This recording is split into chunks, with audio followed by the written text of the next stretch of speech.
Hey everybody, what is going on? I hope you guys are all doing well, and welcome to another tutorial video. In this video, I'll be explaining to you guys how you can edit text in Canva, so let's get right into it. Now, as you can see, I have opened up just a lorem ipsum resume, just a basic resume that I found off of the designs or the templates, call them whatever you want. And here, as you can see, you have a lot of lorem ipsum sort of text, which is just placeholder text, automatically generated, and so, and I'll be explaining to you guys how you can edit this. Now, as you can see, whenever I hover over something with my mouse, it highlights the edges of it. These are elements which you can freely move around in your page. For example, let me just move this picture of this guy right here, and as you can see, I can move it around.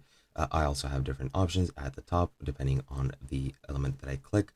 For example, the picture has edit picture and rotate picture, for example, horizontally, vertically, or you can click on the text and pretty much edit the text however you would like.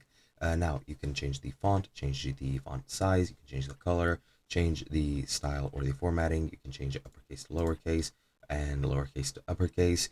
You can edit the actual formatting, for example, the alignment, you can add bullets, you can change the spacing, or you can add different things such as if I go into effects, I can choose to curve the actual text. As you can see, it is a very, very large circle. I'll change it back. I can add effects such as this sort of 3D anaglyph effect. And yeah, you can add animations as well. All you have to do is just write whatever you want, select and place it wherever you want. And then once you made all the edits, it'll automatically save that. And that is pretty much all you need to do. Hope you guys enjoyed, and I'll be seeing you guys in another video.